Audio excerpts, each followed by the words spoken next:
जय गुरुदेव विद्यार्थी मित्रों, આપણે ધોરણ 12 માં ઓનલાઈન અભ્યાસમાં આગળ વધીએ તો આપણે વાત કરતા હતા બીજા વિભાગના 5મા પાઠની કંપનીના સંચાલકોની, જેની અંદર આપણે હવે શરૂઆત કરવાની છે મેનેજિંગ ડિરેક્ટરની. આની પહેલાના લેક્ચરની અંદર આપણે સંચાલકોને જે સત્તાઓ મળેની વાત કરી હતી કે કંપની ધારા અન્વયે મળે, આવેદનપત્ર અન્વયે મળે અને નિયમન પત્ર અન્વયે મળે. હવે આગળ વધીએ તો આપણે હવે જે ટોપિક જોવાનો છે, જે મુદ્દો જોવાનો છે એ છે મેનેજિંગ ડિરેક્ટર, એમડી. એના વિશે થોડી ઘણી માહિતી આપણે આ જ પાઠમાં આગળ સંચાલકોના જે પ્રકારો જોયા હતા એની અંદર મેળવેલી છે કે મેનેજિંગ ડિરેક્ટર જે છે એ સંચાલકોમાંનો જ એક સંચાલક છે, પણ જે સંચાલક મંડળ છે એના દ્વારા સંચાલકોમાંથી એક વ્યક્તિને કંપનીમાં સંચાલક વતી બધું કામ કરવા માટે એક સંચાલકને કાયમી રોજ આવવા માટે નીમવામાં આવે એને મેનેજિંગ ડિરેક્ટર તરીકે ઓળખવામાં આવે છે. આવી આપણે વાત કરેલી હતી. હવે આપણે મેનેજિંગ ડિરેક્ટર વિશે થોડી વધારાની માહિતી મેળવીએ, વિસ્તૃત સમજણ મેળવીએ. તો જો કહે છે કે કંપની ધારા અનુસાર કંપની સંચાલનની તમામ સત્તાઓ સંચાલક મંડળમાં સ્થાપિત થયેલી હોય છે, કે સંચાલનની બધી સત્તાઓ છે ને એ સંચાલક મંડળ પાસે હોય. સંચાલક મંડળો સંયુક્ત રીતે કંપનીનું સંચાલન કરતા હોય છે. સંચાલક મંડળ કંપનીમાં દરરોજ આવી શકે નહીં, કે જેટલા સંચાલકો છે અલગ અલગ શહેરોના હોય તો બધા સંચાલકો રોજ કંપનીમાં એક સાથે આવી શકતા નથી. તેઓ જુદા જુદા શહેરોમાં રહેતા હોવાથી રોજબરોજના પ્રશ્નો તરફ ધ્યાન આપી શકે નહીં. રોજબરોજના કામનો નિકાલ માટે અને સંચાલન માટે મેનેજિંગ ડિરેક્ટર અથવા તો મેનેજર હોઈ શકે છે, કે જે આપણું સંચાલક મંડળ છે એ બધા સંચાલકો રોજ નથી આવી શકતા, તો સંચાલનની અંદર પ્રશ્નો ઉદ્ભવે છે, રોજબરોજના પ્રશ્નો સોલ્વ થઈ શકતા નથી. તો એના માટે આ મેનેજિંગ ડિરેક્ટર અથવા તો મેનેજરની નિમણૂક કરવામાં આવે છે, કે જેથી કરી રોજબરોજના પ્રશ્નો ન ઊભા થાય. આમ મેનેજિંગ ડિરેક્ટર જે છે એ કંપનીનો રોજબરોજનો વહીવટ સંભાળે છે, એટલે કે રોજ એકમમાં આવે છે અને સંચાલકોએ જે કામ કરવાનું હોય એ મેનેજિંગ ડિરેક્ટર જે છે એ એકમની અંદર સંભાળે છે. તેનું કામ સંચાલક મંડળે નક્કી કરેલ નીતિઓનો અમલ કરવાનો હોય છે. કે મેનેજિંગ ડિરેક્ટરનું કામ શું, કે ભાઈ સંચાલક મંડળ વતી જ કામ કરે છે, તો સંચાલક મંડળે જે નિર્ણય લીધેલો છે, જે નીતિઓ ઘડેલી છે એના અમલ કરવા માટે મેનેજિંગ ડિરેક્ટરની નિમણૂક કરવામાં આવે છે. કંપની ધારા મુજબ મેનેજિંગ ડિરેક્ટર ચાવીરૂપ સંચાલકીય વ્યક્તિ KMP, કી મેનેજરિયલ પર્સનેલ KMP, પૂર્ણ સમયના કર્મચારી તરીકે ઓળખાય છે.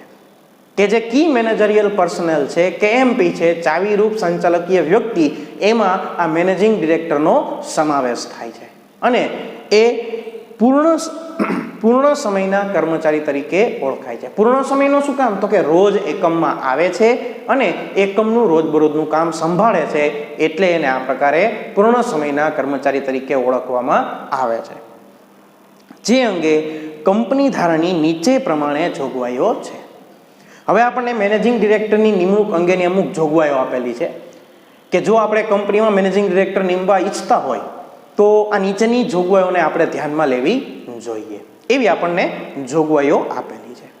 તો જોઈએ એક પછી એક જોગવાઈઓ. તો જો સૌથી પહેલા કે છે એની નિમણૂક કેટલી રીતે થઈ શકે, તો જો એક, કંપનીના નિયમન પત્ર અનુસાર કરી શકાય.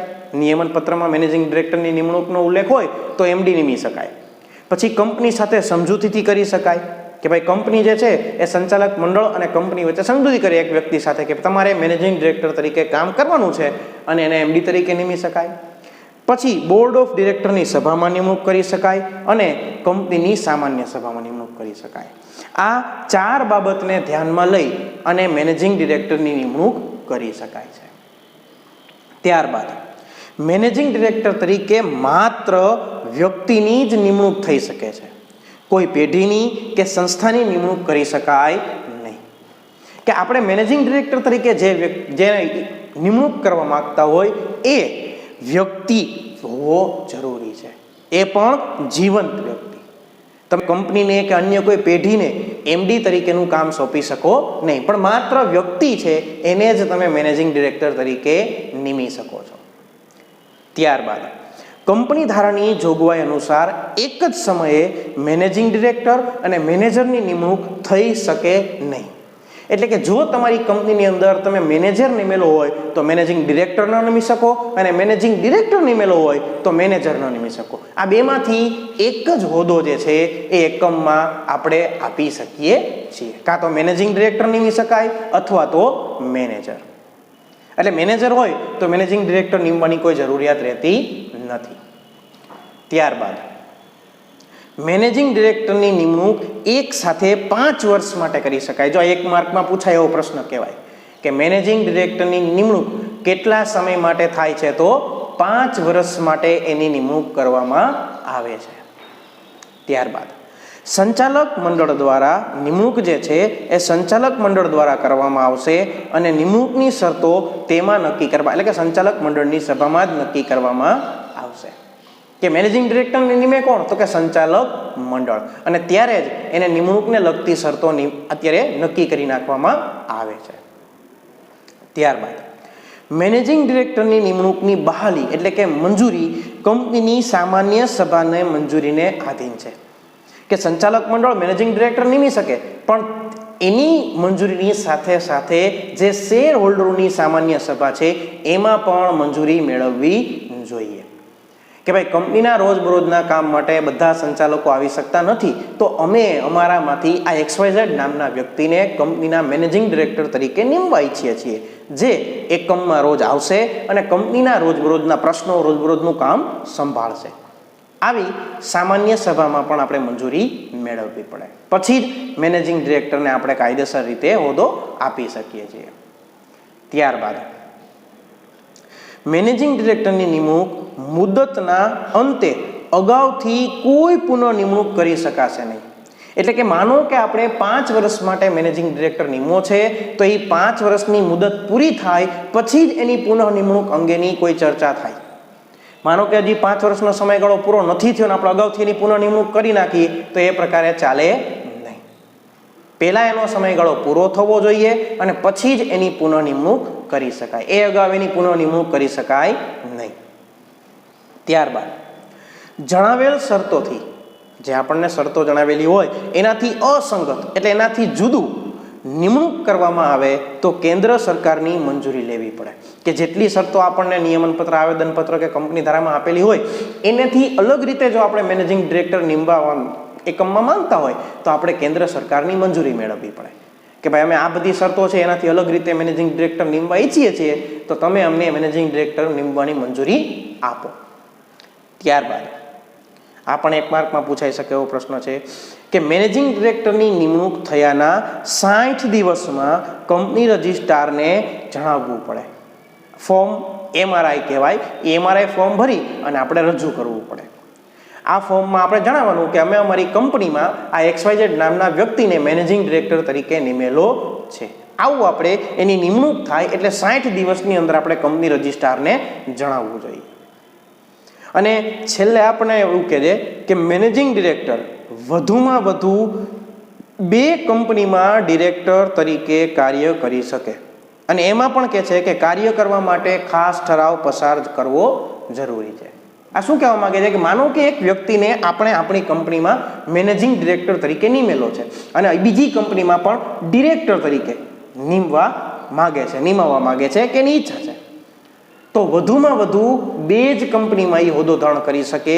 અને એમાં પણ જે પહેલી કંપનીમાં હોદ્દો ધરાવે છે એની પાસેથી મંજૂરી મેળવી ઠરાવ પસાર કરી અને પછી જ એ બીજી કંપનીમાં મેનેજિંગ ડિરેક્ટર તરીકે અથવા તો ડિરેક્ટર તરીકે હોદ્દો ધારણ કરી શકે છે.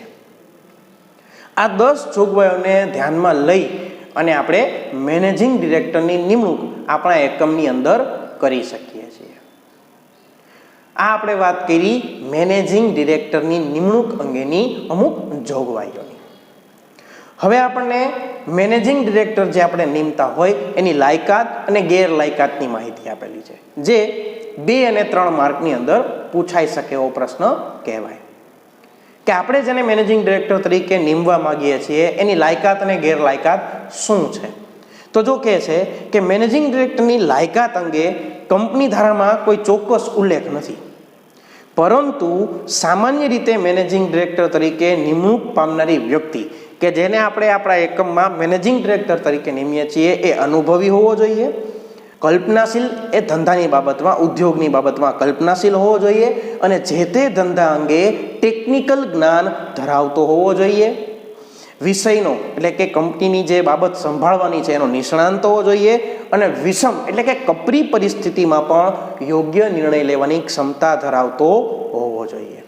જો લાયકાતમાં આપણને ટૂંકમાં કહી દીધું કે ભાઈ આપણે જે વ્યક્તિને એમડી તરીકે નીમવા માંગીએ છીએ એ ટેકનિકલ જ્ઞાન ધરાવતો હોવો જોઈએ, વિષય નિષ્ણાંત હોવો જોઈએ, એ ઉપરાંત તો કે વિષમ પરિસ્થિતિમાં સાચો નિર્ણય લઈ શકે એવી એની પાસે ક્ષમતા હોવી જોઈએ, અનુભવી હોવો જોઈએ. આવો વ્યક્તિ હોય એને આપણે આપણા એકમની અંદર મેનેજિંગ ડિરેક્ટર તરીકે નિમી શકીએ છીએ.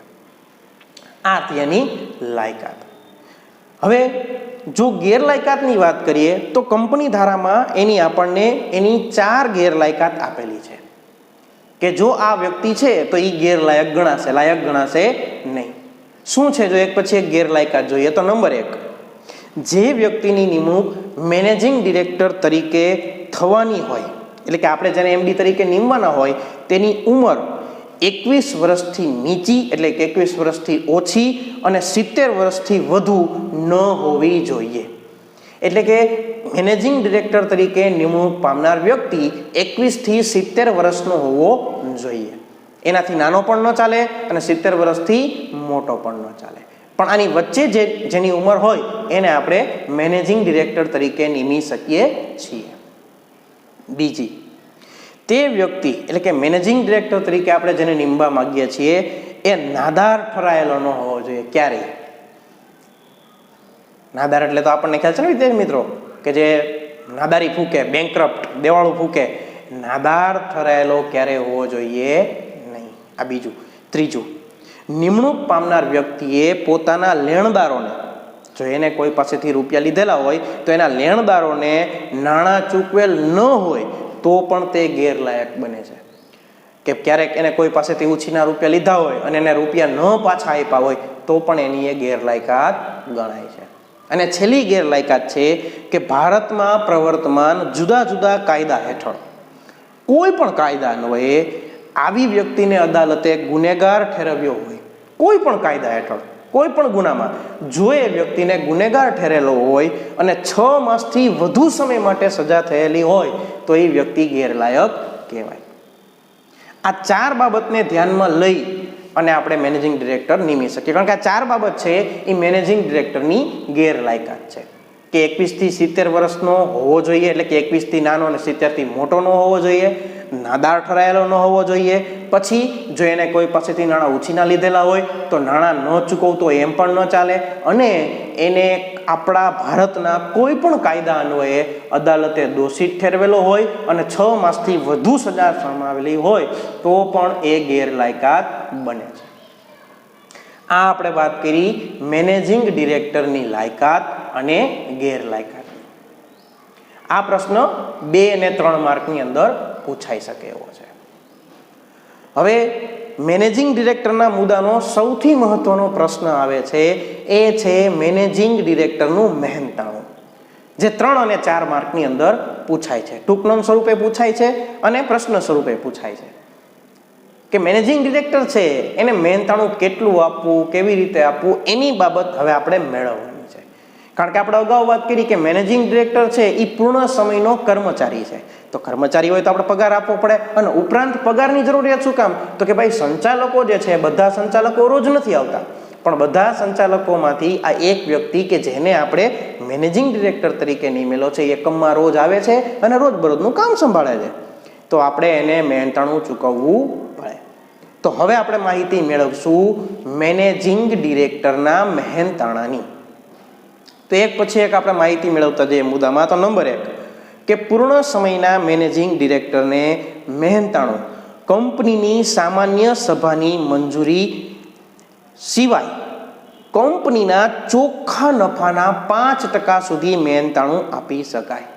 પૂર્ણ સમય ન હોય, 5 વર્ષ માટે આપણે કોઈ વ્યક્તિને મેનેજિંગ ડિરેક્ટર તરીકે નિમી, તો મહેનતાણાની અંદર એને ચોખ્ખા નફાના, જે છેલ્લો વહેંચણી પાત્ર નફો હોય ચોખ્ખો, એના 5% મહેનતાણું ચૂકવી શકાય. વધીને 5%.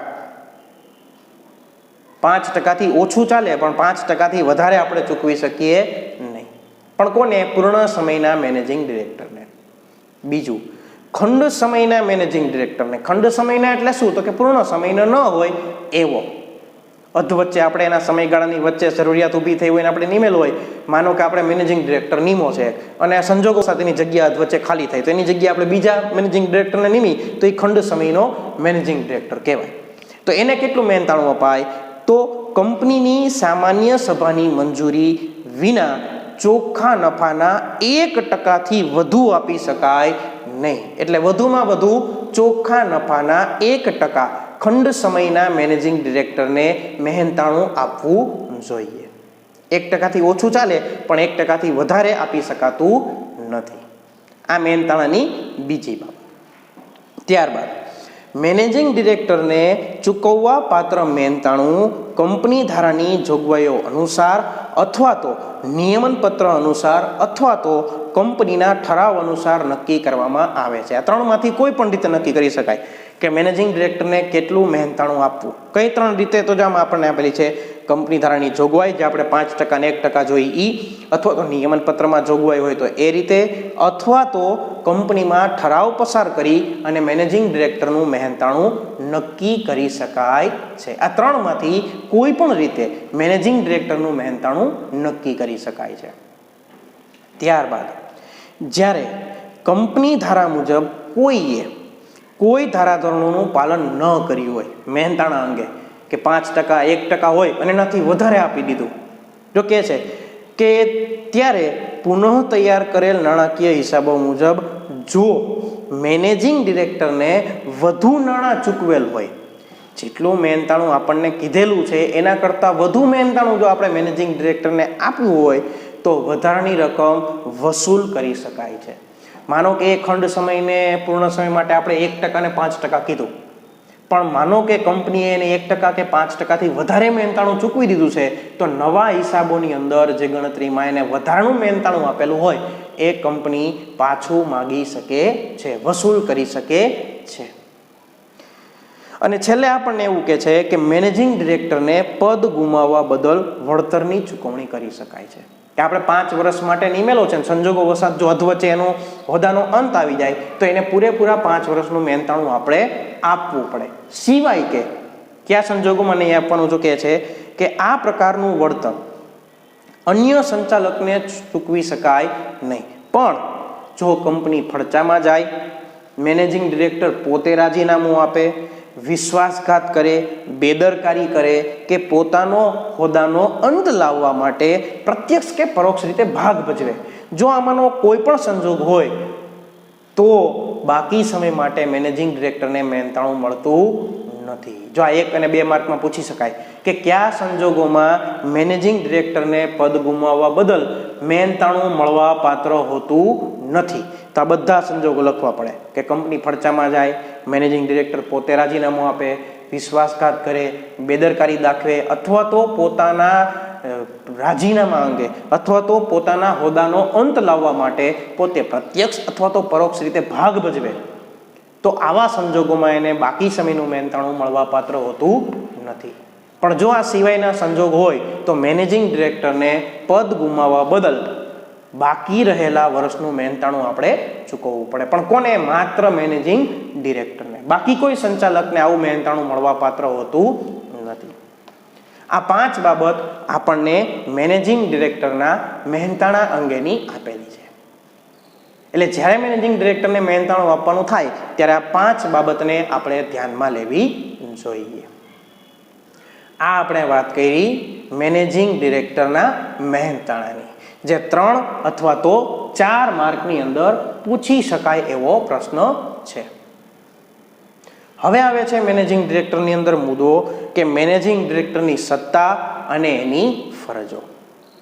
સાવ ટૂંકમાં માહિતી આપેલી છે, કોઈ ડિટેલ માહિતી નથી, પણ મેનેજિંગ ડિરેક્ટરની સત્તા અને ફરજોની આપણને ટૂંકમાં માહિતી આપેલી છે. તો જોઈએ, સૌથી પહેલા માહિતી આપે છે સત્તાની, કે મેનેજિંગ ડિરેક્ટરને કેટલી સત્તા મળે. શું તો કંપની સંચાલનમાં મેનેજિંગ ડિરેક્ટરનો હોદ્દો સર્વોચ્ચ છે, એટલે કે મોટો હોદ્દો છે સૌથી, જેના કારણે તે સંચાલનમાં વિશિષ્ટ દરજ્જો પ્રાપ્ત કરે છે. મેનેજિંગ ડિરેક્ટર કંપની સંબંધી વ્યાપક સત્તાઓ ધરાવે છે. સૌથી વધુ સત્તા મેનેજિંગ ડિરેક્ટર પાસે છે.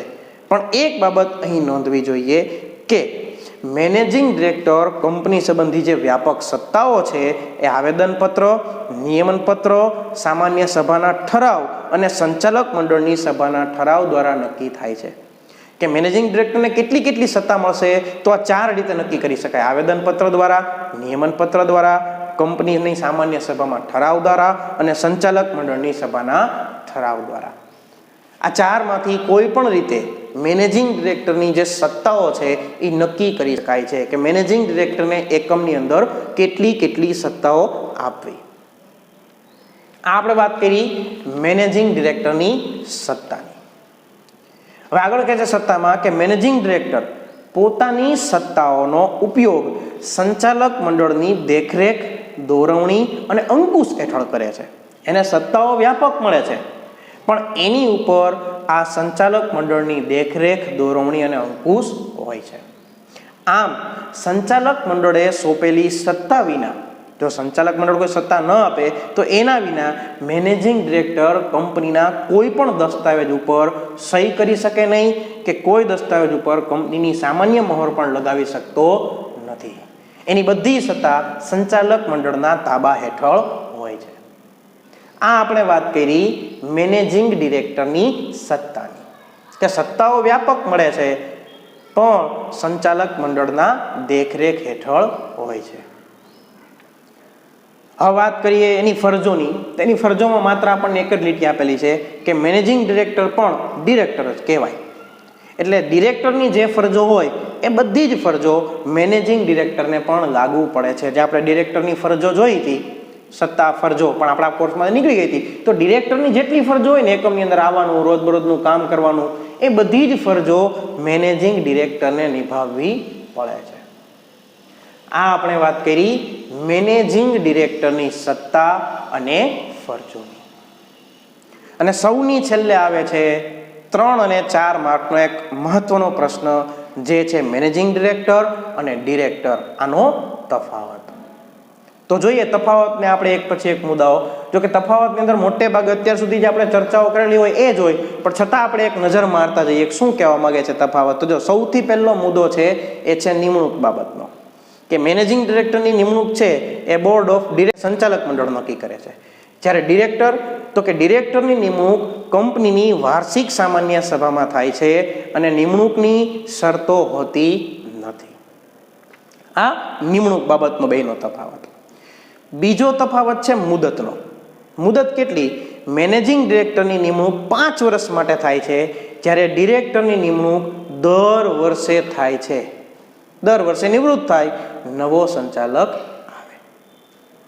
ત્રીજું સ્થાનના આધારે તફાવત છે કે મેનેજિંગ ડિરેક્ટર એ ડિરેક્ટરમાંના જ એક છે જે રોજબરોજનો વહીવટ સંભાળે છે. એનું સ્થાન શું એમ કે છે કંપનીમાં? તો કે સંચાલકોમાંનો જ એક છે અને રોજબરોજનું કામ સંભાળે છે. જ્યારે ડિરેક્ટર છે એને શેર હોલ્ડરોએ ચૂંટી કાઢેલો એક પ્રતિનિધિ છે જે કંપનીનો વહીવટ કરે છે. આ બંનેના એકમમાં સ્થાન આપ્યા આપણને. પછી છે ફરજિયાતપણું, કે કોની નિમણૂક ફરજિયાત છે અને કોની નિમણૂક ફરજિયાત નથી. તો મેનેજિંગ ડિરેક્ટરની નિમણૂક ફરજિયાત નથી, પણ ડિરેક્ટરની નિમણૂક ફરજિયાત છે. શું કામ? તો કે નવા કાયદા પ્રમાણે કંપનીનું સંચાલન સંચાલક મંડળ જ કરી શકે, બોર્ડ ઓફ ડિરેક્ટર જ કરી શકે. એટલે ડિરેક્ટરની નિમણૂક ફરજિયાત છે પણ મેનેજિંગ ડિરેક્ટરની નિમણૂક ફરજિયાત નથી. ત્યારબાદ આવે કામગીરીની વાત.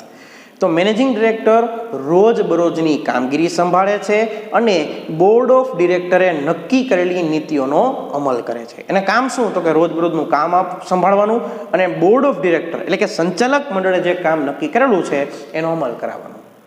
જ્યારે ડિરેક્ટરના કામમાં શું આવે? તો કે બોર્ડ ઓફ ડિરેક્ટર રોજબરોજની કામગીરી સંભાળતું નથી, પરંતુ વહીવટી નીતિ નક્કી કરે છે કે કંપનીનો વહીવટ કેવી રીતે કરવો, એના માટેનું નીતિ ઘડતર કરે છે. પછીનો તફાવત છે નિયંત્રણ બાબતનો, કે કોની ઉપર કોનું નિયંત્રણ હોય. તો મેનેજિંગ ડિરેક્ટર બોર્ડ ઓફ ડિરેક્ટરના નિયંત્રણ હેઠળ કામ કરે છે. એટલે કે એમડી જે છે એ સંચાલક મંડળના નિયંત્રણ હેઠળ હોય છે, જ્યારે બોર્ડ ઓફ ડિરેક્ટર્સ એટલે કે સંચાલક મંડળ અથવા તો સંચાલક સ્વતંત્ર હોય છે. પછી વળતરની વાત કરીએ તો મેનેજિંગ ડિરેક્ટરને પદ ગુમાવવા બદલ વળતર મેળવવાનો હક છે, જ્યારે ડિરેક્ટરોને આવો હક મળતો નથી. આપણે અગાઉ પણ એના મહેનતાણામાં વાત કરી કે મેનેજિંગ ડિરેક્ટર છે એને પદ ગુમાવવા બદલ મહેનતાણું મળી શકે, પણ ડિરેક્ટરને મળી શકતું નથી. ત્યારબાદનો તફાવત છે એ સંખ્યાના આધારે છે. તો એમાં પણ આપણને બે ભાગ પડ્યા છે. જો પહેલા આપણે જોઈએ કે મેનેજિંગ ડિરેક્ટર કેટલી કંપનીમાં કામ કરી શકે, તો મેનેજિંગ ડિરેક્ટર વધુમાં વધુ 2 કંપનીમાં કામ કરી શકે, જ્યારે ડિરેક્ટર વધુમાં વધુ 20 કંપનીમાં કામ કરી શકે. આ કેટલી કંપનીમાં રહી શકે એની વાત છે. હવે કેટલા હોય એની વાત છે. તો એક કંપનીમાં સામાન્ય રીતે એક જ મેનેજિંગ ડિરેક્ટર હોય, જ્યારે જાહેર કંપનીમાં ઓછામાં ઓછા 3 અને ખાનગી કંપનીમાં ઓછામાં ઓછા 2 ડિરેક્ટર હોય. એમડી એક જ હોય, જ્યારે સંચાલક જાહેર હોય તો 3 અને ખાનગી હોય તો ઓછામાં ઓછા 2 હોઈ શકે. આ એની સંખ્યા બાબતની આપણને વાત કરી. અને છેલ્લી બાબત આપેલી છે નિવૃત્તિ અંગેની, કે મેનેજિંગ ડિરેક્ટર 5 વર્ષ પછી નિવૃત્ત થાય છે અને તેની પુનઃ નિમણૂક થઈ શકે છે. જ્યારે ડિરેક્ટરની વાત કરીએ તો કુલ ડિરેક્ટરના 2/3 ભાગના ડિરેક્ટરમાંથી 1/3 ભાગના ડિરેક્ટર દર વર્ષે ક્રમવાર નિવૃત્ત થાય છે, જો કે તેની પણ પુનઃ નિમણૂક થઈ શકે છે. આ 9 મુદ્દાઓ આપણને જે છે, આમ જોઈએ તો 10 થાય, કારણ કે સંખ્યાની અંદર 2 મુદ્દા આપેલા છે, અને આમ જોઈએ તો 9 મુદ્દા થાય. આ આપણને મેનેજિંગ ડિરેક્ટર અને ડિરેક્ટર આ બેના તફાવતના આપેલા છે. આ 3 અને 4 માર્કની અંદર પૂછાઈ શકે એવો પ્રશ્ન કહી શકાય.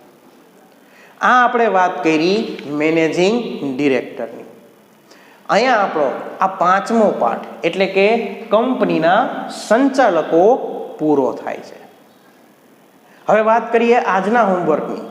તો આજના હોમવર્કની અંદર આપણે જે આજે મેનેજિંગ ડિરેક્ટરનો મુદ્દો હલાવ્યો એ આખો મુદ્દો એક વખત ઝીણવટપૂર્વક વાંચી લેવાનો. અને જો લખવાની વાત કરીએ તો મેનેજિંગ ડિરેક્ટરનું મહેનતાણું અને મેનેજિંગ ડિરેક્ટર અને ડિરેક્ટરનો તફાવત, આ 2 પ્રશ્નો તમારે લેસનની અંદર લખવાના રહેશે. હવે નવા પાઠની શરૂઆત કરશું આપણે આપણા પછીના લેક્ચરની અંદર, આવતા લેક્ચરની અંદર. અહીંયા આપણે આપણા લેક્ચરને વિરામ આપીએ છીએ. અસ્તુ. જય ગુરુદેવ.